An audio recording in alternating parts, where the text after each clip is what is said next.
Girls, nahihirapan na ba kayo sa relasyon dahil hindi nyo talaga alam ano gusto ng mga lalaki?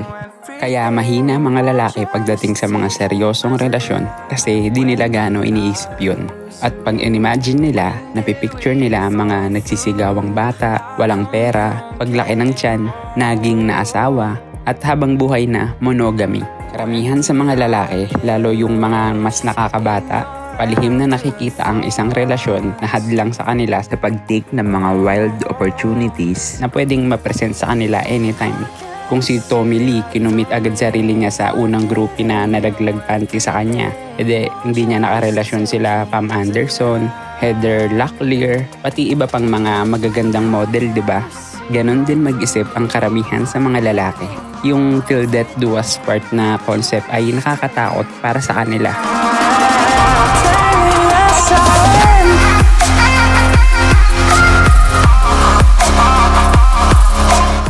So, ano bang gusto ng mga lalaki? Kung titignan natin yung top 5 list na hinahanap nila sa mga long-term partner, ito yung kung ikukumpara natin to sa listahan na gusto ng mga babae, halos pareho lang sila.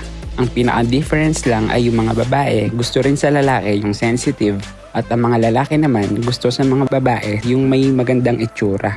Yung mga sinaunang panahon na babae wala namang ganyang listahan. Kailangan lang nila sa lalaki yung kaya kumuha ng pagkain nila at kaya makipaglaban sa mga papatay at sasakop sa kanila.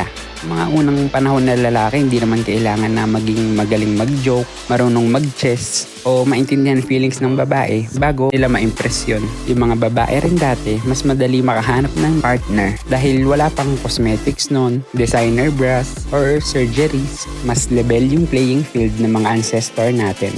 Ang di alam ng mga babae, ang mga lalaki ay may short-term list din. Para kasi sa kanila, halos same criteria lang yung hinahanap nila mapa short-term o long-term relation yung gusto nila. Pero para sa mga lalaki, ito yung hinahanap nila para sa short-term relationship.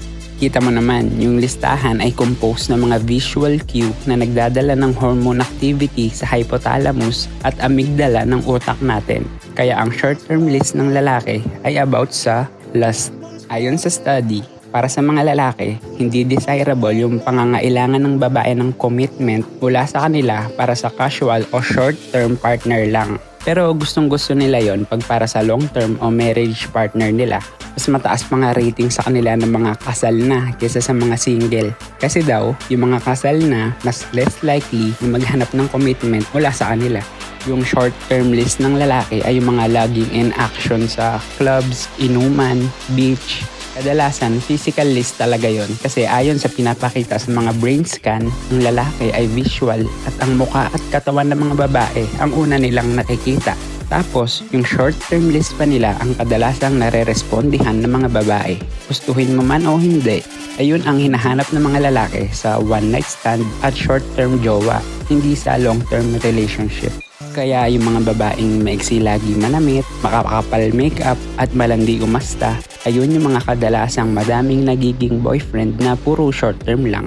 Hindi ko sinasabing nasa pananamit ng babae to o wag kayo mag-makeup. Karapatan nyo isuot at gawin ang gusto nyo. Ang sinasabi ko lang, nare-respondihan nyo ay yung short term list ng lalaki. Nasa dugo na nila yon.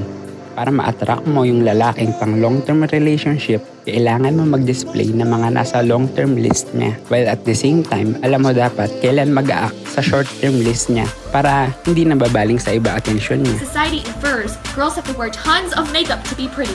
Society infers girls have to wear skanky clothing and do inappropriate things with boys to be happy and considered cool. But society is wrong. You are beautiful, you are talented, you are capable, you are deserving of respect, you can eat that meal, you are 1 in 7 billion. Kung may natutunan kayo sa video to, ma-appreciate ko kung i-hit niyo yung like button at huwag niyo na rin kalimutang mag-subscribe at i-click ang notification bell. Ituturo ko sa inyo how to be you times 2. See you sa next video.